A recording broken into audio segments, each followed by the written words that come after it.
Hello दोस्तों, welcome to my YouTube channel. दोस्तों, हमारी ये वीडियो भारत में स्थित 12 ज्योतिर्लिंग के बारे में है। जैसा कि आप सभी लोग जानते हैं कि भगवान शिव ने धरती लोक पे 12 जगहों पे स्वयं दर्शन दिए हैं और वही जगह ज्योतिर्लिंग के नाम से जानी जाती है। ज्योतिर्लिंग भारत के इतिहास के कुछ ऐसे प्रतीक हैं जिन्हें बहुत ही शक्तिशाली माना जाता है। ज्योति यानी कि रोशनी, लिंग यानी कि प्रतीक, इन दोनों को मिलाकर बनता है ज्योतिर्लिंग। भारत और नेपाल में कुल 64 ज्योतिर्लिंग हैं, लेकिन इनमें से 12 ऐसे हैं जिन्हें सबसे ज़्यादा महत्व दिया जाता है। ऐसा माना जाता है कि इन ज्योतिर्लिंग में शिव जी स्वयं वास करते हैं और हर ज्योतिर्लिंग में भगवान शिव अपने अलग अलग अवतारों में वास करते हैं। चलिए जानते हैं सबसे पहले ज्योतिर्लिंग के बारे में। गुजरात के सौराष्ट्र में स्थित सोमनाथ ज्योतिर्लिंग सबसे पहला और प्राचीन ज्योतिर्लिंग माना जाता है। ऐसी मान्यता है कि इस शिवलिंग की स्थापना स्वयं चंद्रदेव ने की थी। पुराणों में वर्णित है कि जब प्रजापति दक्ष ने अपनी सभी 27 पुत्रियों का विवाह चंद्रमा के साथ कर दिया तो वे बहुत प्रसन्न हुए और पत्नी के रूप में दक्ष कन्याओं को प्राप्त कर चंद्रमा भी बहुत शोभित हुए।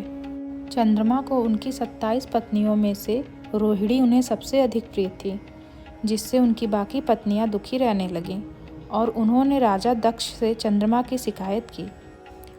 प्रजापति दक्ष ने अपनी पुत्रियों की बात सुनकर उन्होंने चंद्रमा को समझाया, परंतु चंद्रमा ने प्रजापति दक्ष की बात नहीं मानी। वो रोहिणी में इतने आसक्त हो गए कि उन्होंने दूसरे किसी पत्नी का आदर नहीं किया। इस बात को सुनकर प्रजापति दक्ष फिर चंद्रमा के पास गए और बोले, हे वत्स, मैं तुमसे पहले भी कई बार प्रार्थना कर चुका हूँ, पर तुम नहीं माने, इसलिए मैं तुम्हें श्राप देता हूँ कि तुम्हें क्षय रोग हो जाए। इतना कहते ही चंद्रमा क्षण भर में क्षय रोग से ग्रसित हो गए। उनके क्षीण होते ही तीनों लोकों में हाहाकार मच गया। यह देखकर सभी देवतागण और ऋषि मुनि परमपिता ब्रह्मा जी के पास गए और उन्हें चंद्रमा के बारे में सारी बातें बतलाई। तब ब्रह्मा जी ने कहा, देवताओं एवं ऋषियों, जो हो गया उसको पलटा नहीं जा सकता, परंतु उसके निवारण के लिए एक उपाय बताता हूँ। चंद्रमा से जाकर आप सभी कह दें कि वे प्रभास नामक शुभ क्षेत्र में जाएं और वहाँ विधि पूर्वक महामृत्युंजय मंत्र का जाप करते हुए भगवान शिव की आराधना करें। चंद्रमा इतना सुनते ही प्रभास क्षेत्र के लिए निकल जाते हैं और वहाँ शिवलिंग की स्थापना करके 6 महीनों तक तपस्या करते हैं।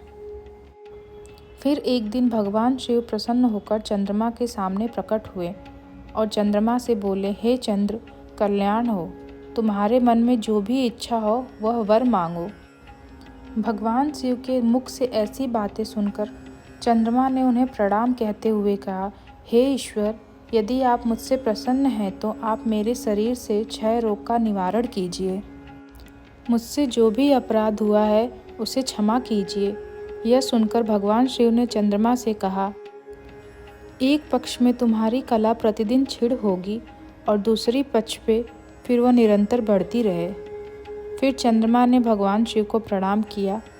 चंद्रमा के भक्ति और तपस्या से प्रसन्न होकर भगवान शिव निराकार से साकार रूप में प्रकट हुए, अर्थात लिंग के रूप में प्रकट होकर सोमेश्वर कहलाए और सोमनाथ ज्योतिर्लिंग के नाम से तीनों लोकों में विख्यात हुए।